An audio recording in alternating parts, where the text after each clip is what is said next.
Ei, gente, meu nome é Tainá E eu Salles. sou a Camila Gaspar, Sejam bem-vindos ao nosso podcast Lei na Conversa. Direito Descomplicado. Bom, gente, esse é o segundo episódio da nossa série de podcast sobre a dosimetria da pena.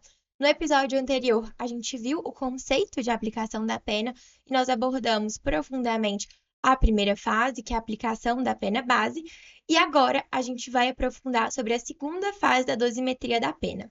Tainá, explica pra gente que fase que é essa? Então, Camis, depois da primeira fase, que o juiz, né, aplica a pena base, a gente vai para a segunda fase, que é que o juiz analisa as agravantes que agravam a pena, ou seja, aumentam a pena, e as atenuantes, que atenuam ou diminuem as penas. Mas, Camis, fala um pouco mais sobre as agravantes. Gente, as agravantes, elas são taxativas, ou seja, elas se limitam ao rol previsto no artigo 64 do Código Penal. Elas são genéricas, ou seja, elas se encontram na parte geral do Código Penal e por isso elas vão se aplicar a todos os crimes previstos na parte especial e elas são obrigatórias, ou seja, caso o juiz veja que existe a presença de uma agravante, ele deve aplicá-la, a não ser que isso constitua ou qualifique o crime. Mas o que que significa isso? Bom, gente, alguns elementos, ao mesmo tempo que são agravantes, constituem ou qualificam o crime. Por exemplo, o crime de infanticídio, matar o seu descendente, já constitui o crime, porque é sobre isso que se trata o crime. Mas, ao mesmo tempo, matar descendente também é um agravante. Nesse caso, o crime não pode ser qualificado e agravado pela mesma coisa. Então, a qualificadora deve prevalecer. Mas, Tainá, quais que são as agravantes? Então, as agravantes estão previstas no artigo 64 do Código Penal. Temos ao todo 14 agravantes, e dentre elas a principal é a reincidência, ou seja, praticar um novo crime depois da sentença penal condenatória transitada em julgado.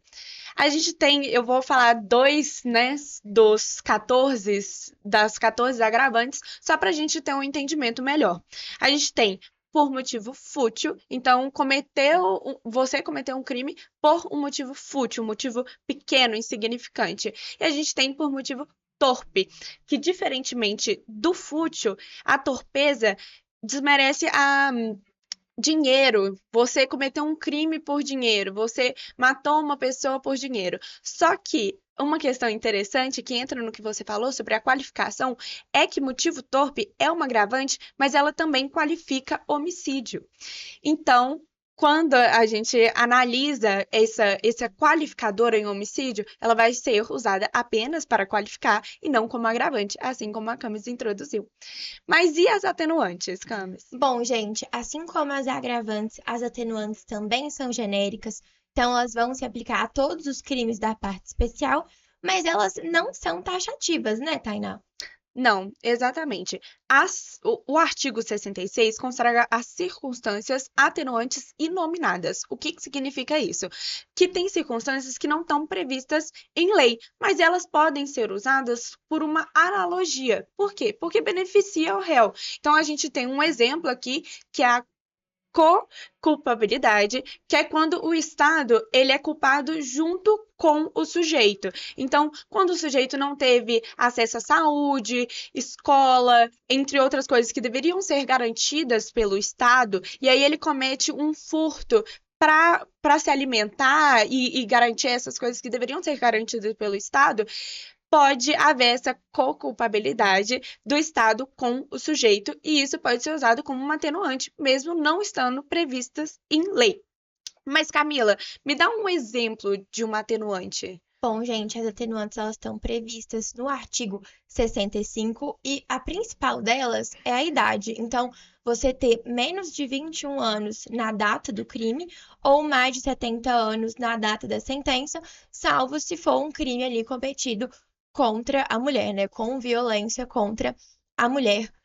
Ter confessado o crime também é uma atenuante, o desconhecimento da lei, entre outras que estão ali previstas no artigo 65, mas assim como você disse, elas não são taxativas.